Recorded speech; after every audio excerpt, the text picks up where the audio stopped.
मेरे self esteem, self respect बहुत लो हुआ करता था। और आखिर में ऐसी कौन सी चीज़ें थी जिनसे सच में मुझे ताकतवर महसूस हुआ। किसी ने मुझे बहुत दुख पहुंचाया, उस रात मैं नहीं सो पा रही थी। ऐसे बहुत से क्षण आए मेरे खुद के जीवन में जब मुझे लगा कि मुझे गिव अप कर देना चाहिए। भगवान से एक प्रार्थना निकल गई कि क्या है भगवान, तुम हो भी क्या। भगवान आपको नीचे गिरने देते हैं ताकि आपको एहसास हो। कभी कभी सब कुछ ठीक होते हुए भी एक खालीपन सा लगता।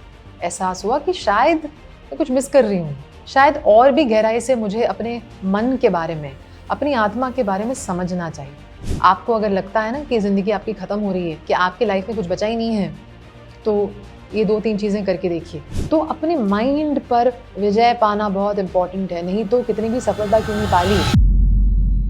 मैंने अपनी 14-16 साल की जर्नी में बहुत कुछ सीखा। कुछ अच्छे पल आए, बहुत सी कठिनाइयाँ आई, टेस्ट भी आए। जो कुछ भी मैंने अपनी इस जर्नी में सीखा है, आज मैं आपके साथ एक हार्ट टू हार्ट टॉक करना चाहती हूँ। इसे सिर्फ एक वीडियो या लेक्चर की तरह ना देखिएगा। आप में से कई लोगों ने मुझे रिक्वेस्ट की है कई बार कि मैं अपनी जर्नी आपके साथ ज़्यादा से ज़्यादा शेयर करूँ, और इसलिए मैंने सोचा कि आज मैं आपसे वो सारी बातें कहूँ जो मैंने सीखी, और कई सारी चीज़ें जिन पर मैंने पहले अमल नहीं किया।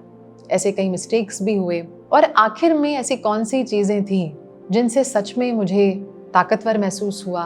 मुझे ऐसे लगा जैसे मैं सही पाथ पर हूँ, सही जर्नी पे हूँ, सही रास्ते पे हूँ। आप में से कई लोगों को शायद पता होगा कि 15-16 साल की उम्र में मेरे सेल्फ एस्टीम, सेल्फ रिस्पेक्ट बहुत लो हुआ करता था। वेट और वज़न की हमेशा इशू हुआ करती थी, और इसीलिए हमेशा से मुझे ऐसा फील होता कि मैं दूसरों से कम हूँ, कि शायद मैं उनकी तरह इतनी अच्छी नहीं दिखती, इतनी खूबसूरत नहीं हूँ।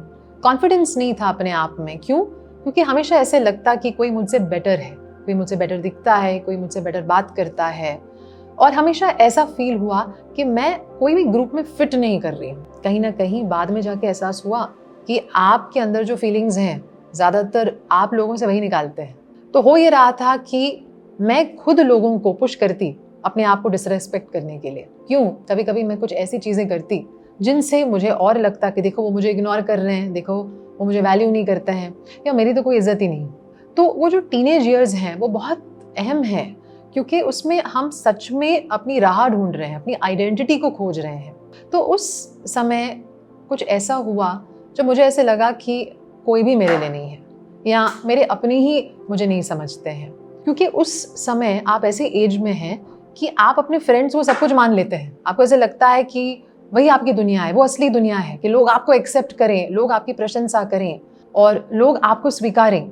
जब वो नहीं हुआ और एक बार किसी ने मुझे बहुत दुख पहुंचाया, उस रात मैं नहीं सो पा रही थी, बहुत बुरा लग रहा था। और तब मेरे हाथ में किताब आई जिसका नाम है game of life and how to play it. Florence कॉवल्शन की लिखी हुई किताब है। पहली बार मेटाफिजिक्स क्या होता है मुझे उस बुक से पता चला। तो उस बुक को पढ़ के मुझे ऐसे फील हुआ कि नहीं, कुछ बेटर हो सकता है लाइफ में। जबकि इसके पहले मैंने हमेशा वैल्यू एजुकेशन क्लासेस किए, शुरू से ही फैमिली स्पिरिचुअल थी, अच्छी चीज़ों में मन लगाए रखने की हमेशा इंकरेजमेंट मिली। लेकिन उस समय ना, जब हम बच्चे होते हैं, हम चीज़ों को वैल्यू नहीं करते, हमें ऐसा लगता है कि माँ बाप बस पुश कर रहे हैं। तो मैंने बहुत कुछ किया, जैसे कि गीता क्लासेस हुए, वैल्यू एजुकेशन के क्लासेस हुए, अच्छी अच्छी बुक्स पढ़ना, ये हमेशा कहा जाता कि करो। लेकिन मैं इतना कुछ नहीं कर पाती, क्योंकि मुझे कभी इन चीज़ों का शौक ही नहीं था। कभी इन चीज़ों को मैंने समझा नहीं, इनकी अहमियत नहीं समझी। लेकिन जब सच में मुसीबत आन पड़ी सर पे, कुछ भी अच्छा नहीं फील हो रहा था, भगवान से एक प्रार्थना निकल गई कि क्या है भगवान, तुम हो भी क्या।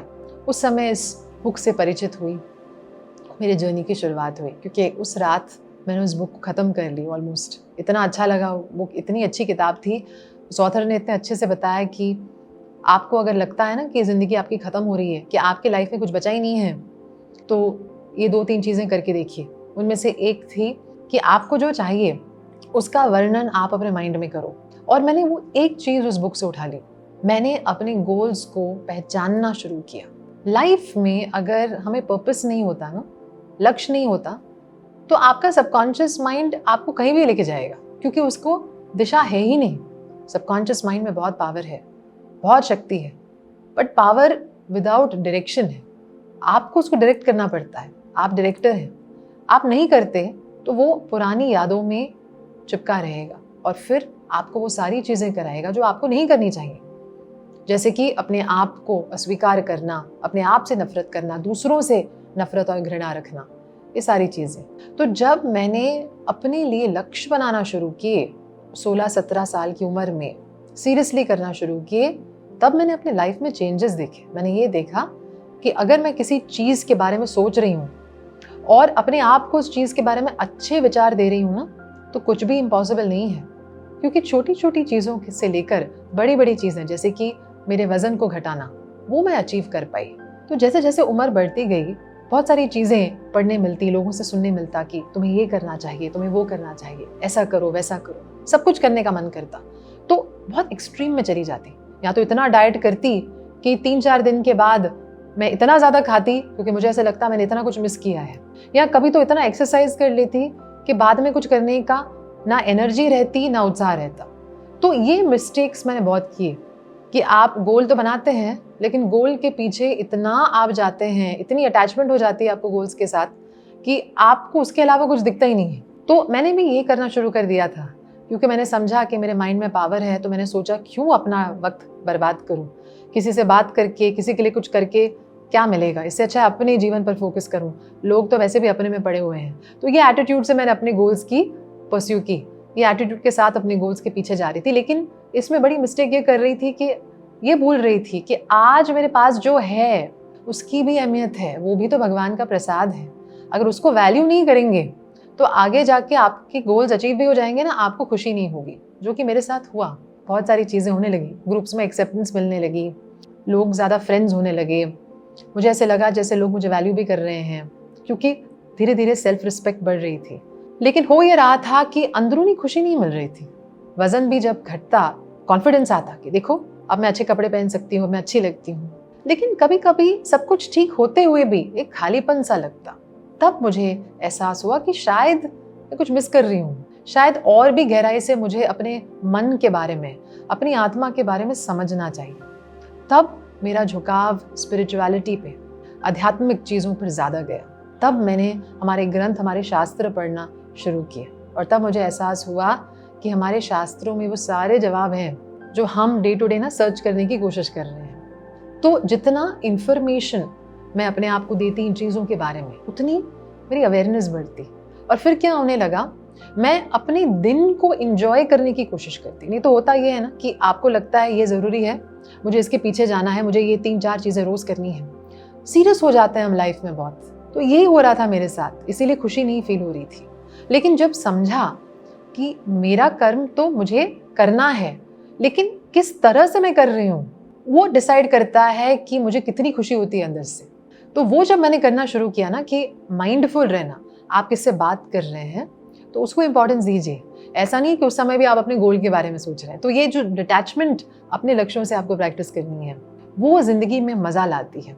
आप रिश्तों की अहमियत को समझते हैं, लोगों की अहमियत को समझते हैं, और आप भी अपना बेस्ट देना चाहते हैं सबको। सिर्फ ऐसा नहीं है कि मुझे अपने गोल्स को लेकर ही एक्शन करनी है, आपको बाकी जगह भी अपना धर्म निभाना है।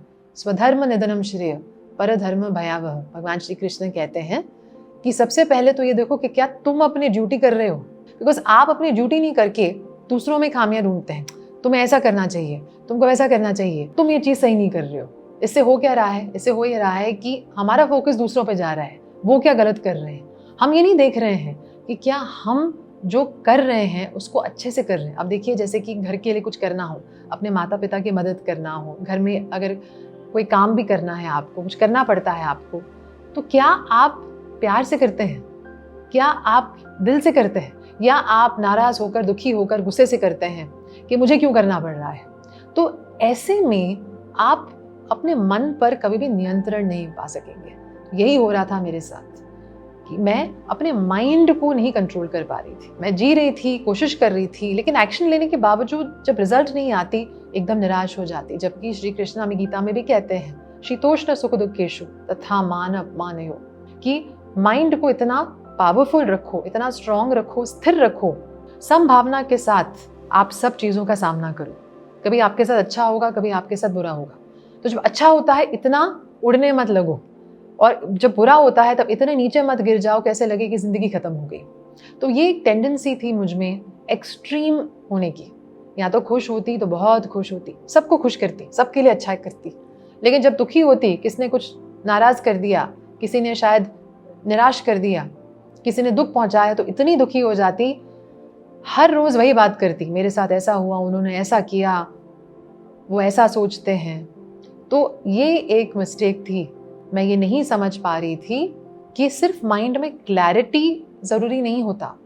आप अपने दिन में अपनी क्या एनर्जी बाहर लेके जा रहे हैं, वो एनर्जी आपके पास वापस आएगी। तो भले ही आप बहुत क्लियर है मुझे यहाँ जाना है और आप एफर्ट भी ले रहे हैं, लेकिन जिस एफर्ट में अधर्म हो, नकारात्मक भावनाएं हो, गुस्सा हो, घृणा हो, तकलीफ हो, उदासी हो, ऐसी एफर्ट्स जो है ना, वो कभी भी आपको अपनी मंजिल तक नहीं पहुंचाएंगी।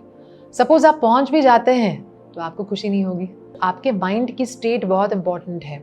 आज आपके जीवन में कुछ चीज़ें शायद आपके लिए प्रायोरिटी हैं, आपके गोल्स हैं। जो मिस्टेक मैंने की आप मत कीजिएगा।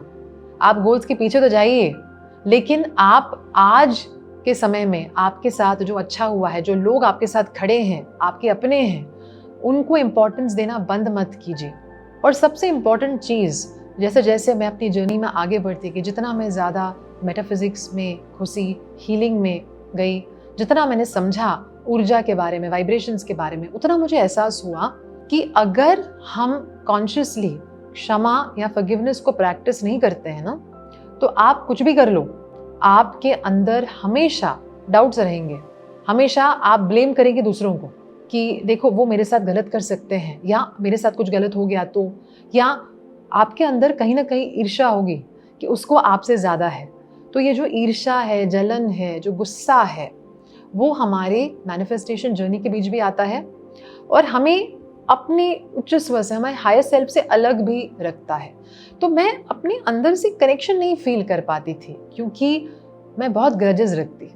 हमेशा ऐसे फील होता कि उसने गलत किया, उसने ऐसा किया, उसने वैसा बात किया। सालों साल गुजर जाते लेकिन वो बात रह जाती। तो फॉरगिवनेस जब मैंने प्रैक्टिस करना शुरू किया, धीरे धीरे करके और करती गई। शुरू में थोड़ा किया, फ़ायदा हुआ, फिर उस बात को भूल गई। फिर आपकी जो ओरिजिनल पर्सनालिटी है ना, वो आपके पास आ ही जाती है। तो फिर से गुस्सा रखना, लोगों के प्रति ये दुर्भावनाएं रखना कि वो गलत है, मैं सही हूँ। पर जैसे जैसे मुझे एहसास हुआ कि फॉरगिवनेस एक मिसिंग लिंक है मेरे लाइफ। मिस्टेक्स करने का कोई हक ही नहीं है, ऐसा बिल्कुल भी नहीं है। मिस्टेक से तो आप सीखते हैं। जैसे मैं थोड़ी कंप्लेसेंट होगी, कभी कभी अहंकार में आ जाते हैं हम, मैं भी आ जाती। मुझे ऐसे लगता कि अब मैं इसमें बहुत अच्छी हूँ। फिर भगवान आपको नीचे गिरने देते हैं ताकि आपको एहसास हो कि आपको हमेशा ज़मीन पर रहना चाहिए, कभी किसी को अपने से कम नहीं समझना चाहिए, और अपने ज्ञान पर ना कभी भी अहंकार नहीं करना चाहिए, क्योंकि ये ज्ञान जो है वो भगवान की देन है। आप सही समय पर अपनी प्राप्त की गई विद्या और ज्ञान का उपयोग तो तब करेंगे जब आप अपने डिवाइन सेल्फ से जुड़े हुए हैं। तो वहाँ पे हमें ध्यान देना चाहिए। और डिवाइन सेल्फ से जुड़ने का सबसे बेस्ट तरीका है फॉरगिवनेस। तो जैसे जैसे मैं फॉरगिव करती गई, वैसे वैसे मेरी बॉडी इमेज चेंज होती गई, मुझे अपने ऊपर और कॉन्फिडेंस आने लगा। और मैंने ये नोटिस किया कि अब दिन में ये जो मूड के उतार चढ़ाव होता है ना, कभी बहुत अच्छा फील होना, कभी एकदम बेकार महसूस करना, वो होना बंद हो गया। क्योंकि फॉरगिवनेस में उतनी पावर है, वो आपके अंदर से नेगेटिव फीलिंग्स को निकालती है। और जो लोग आपको तंग कर रहे हैं, परेशान कर रहे हैं ना, उनकी ऊर्जा से आप दूर हो जाते हैं, और जो आपके लिए सही है वो होता है। फिर चाहे वो आपके जीवन से निकल जाएं या आप उनके होते हुए भी अपने आप को शांत महसूस करते हैं, तो आपको किसी से तकलीफ नहीं होगी। फॉरगिवनेस इसीलिए तो की जाती है, आप आए ही हैं क्योंकि आपको लेट गो करना है। लेट गो कर दिया होता तो आज हम थोड़ी होते यहाँ। तो ये बहुत इंपॉर्टेंट लेसन है जो मैंने अपनी जर्नी में सीखी कि सिर्फ फोकस्ड होना इंपॉर्टेंट नहीं है, फीलिंग्स को सकारात्मक रखना बहुत इंपॉर्टेंट है। और हर इंसान को ना अपने से सेल्फ टॉक बनाए रखना है, क्योंकि ऐसा हो सकता है कि आज आप अच्छा फील कर रहे हैं तो ये जो डे टू डे इंटरेक्शंस है ना हमारे, उनसे भी हमें बहुत प्रभाव पड़ता है। तो आपको क्या करना है, रोजाना आपको अपने से बात करते रहनी है। आपको अपने आप को बोलना है, देखो आज हमने गलत किया, आज मैंने मिस्टेक कर दी, आज मैंने गड़बड़ कर दी, लेकिन मैं कल बेटर करूंगी। या ये सोचो कि भले ही उसने मुझे बुरा भला कहा, लेकिन मैं तो जानती हूँ मैं कौन हूँ, मेरे अंदर ईश्वर है, मेरे अंदर वो शक्ति है, तो मैं क्यों डाउट करूं, मैं जरूर कर पाऊंगी। तो आप अपने आप से जब बात करते हैं तब सबकॉन्शियस माइंड की हीलिंग होती है। और फिर जैसे श्री कृष्ण कहते हैं ना, आपका मन आपका शत्रु नहीं, आपका दोस्त बनेगा, आपसे वो सारी चीज़ें करवाएगा जिनसे आपका कल्याण होगा, जिनसे आपका उद्धार होगा। तो अपने माइंड पर विजय पाना बहुत इंपॉर्टेंट है। नहीं तो कितनी भी सफलता क्यों नहीं पाली, अगर आपका माइंड आपके बस में नहीं है ना, अगर आपकी इंद्रियां जो है आपके वश में नहीं है, यानी आप वो देखते हैं जो आपको नहीं देखना चाहिए, आप टेम्पटेशंस में पड़े रहते हैं, आप वो चीज़ें करते हैं जिनको करने के बाद आपको गिल्ट फील होता है, आपको अपने ऊपर गुस्सा आ जाता है, तो ये गलत है। तो उसके लिए क्या करना है, अपने आप को एक ऐसे इन्वायरमेंट में डालिए जो आपकी लाइफ को वैल्यू ऐड कर रहा है। अच्छी किताबें पढ़िए, सत्संग करिए, आप अच्छी चीज़ों को सुनिए और ऐसे लोगों के साथ समय बिताइए जो आपको अच्छा फील कराते हैं, जो आपको ये एहसास दिलाते हैं कि जीवन जो है ना वो प्यार से बना हुआ जाना चाहिए। ऐसे लोगों के साथ समय बिताइए जो आपको एहसास दिलाते हैं कि प्यार, शांति, एक दूसरे के लिए रिस्पेक्ट, वैल्यू, ये लाइफ को बनाती है, ना कि गुस्सा, ना कि दूसरों की आलोचना करना। तो इससे आपको अपनी जर्नी में और क्लैरिटी मिलती है।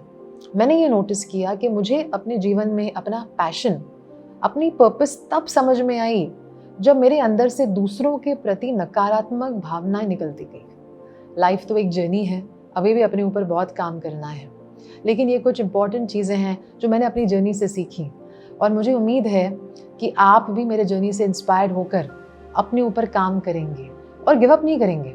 ऐसे बहुत से क्षण आए मेरे खुद के जीवन में जब मुझे लगा कि मुझे गिव अप कर देना चाहिए, लेकिन आप जब भगवान को याद करते हैं ना, अपने आप के साथ समय बिताते हैं, मौन में बैठते हैं, और अगर मौन में बैठना आता भी नहीं ना, जैसे मुझे नहीं आता था शुरू में, तो मैं सिर्फ इतना कहती कि हे भगवान, मुझे अपने होने का एहसास दो, मुझे शांति प्रदान करो, अगले कुछ मिनट मैं तुम्हारे साथ बिताना चाहती हूँ, मेरा मार्गदर्शन करो। ऐसा कहकर शांति में बैठती, मौन में बैठने की कोशिश करती। यकीन मानिए, मुझे उस समय नहीं पता था कि ध्यान क्या होता है, मेडिटेशन क्या होती है, लेकिन हाँ, जब लोगों से सुनती ना कि मेडिटेशन में आपको एक ऐसी फीलिंग आती है कि सब सही है, मुझे ऐसी फीलिंग आने लगती और तब मुझे एहसास हुआ कि मैं सच में मेडिटेशन कर रही हूँ, क्योंकि भगवान मुझसे करा रहे हैं। तो जीवन में सक्सेस वो नहीं है जो आप पाते हैं, वो चीज़ें आपको थोड़े समय के लिए खुशी दे सकती हैं, लेकिन असली सफलता है मन पर विजय पाना, क्योंकि वो आपसे कोई छीन नहीं सकता। आप शरीर भी छोड़ देंगे, लेकिन आपने जो महसूस किया, आपने जो भावनाएं अपने अंदर जागृत रखी हैं, वही भावनाएं तो डिसाइड करती हैं आपकी आगे की जर्नी। तो मुझे पूरा विश्वास है आप इन लेसन्स को अपने लाइफ में भी प्रैक्टिकली अप्लाई करेंगे और आपको ज़्यादा से ज़्यादा फ़ायदा भी होगा और आप कभी गिव अप करने का नहीं सोचेंगे। मुझे कमेंट्स में बताइए कि आपको सबसे अच्छी और इम्पॉर्टेंट लेसन क्या लगी और आप इन लेसन्स को अपने लाइफ में कैसे अप्लाई करेंगे। आपको ढेर सारी शुभकामनाएं। नमस्ते।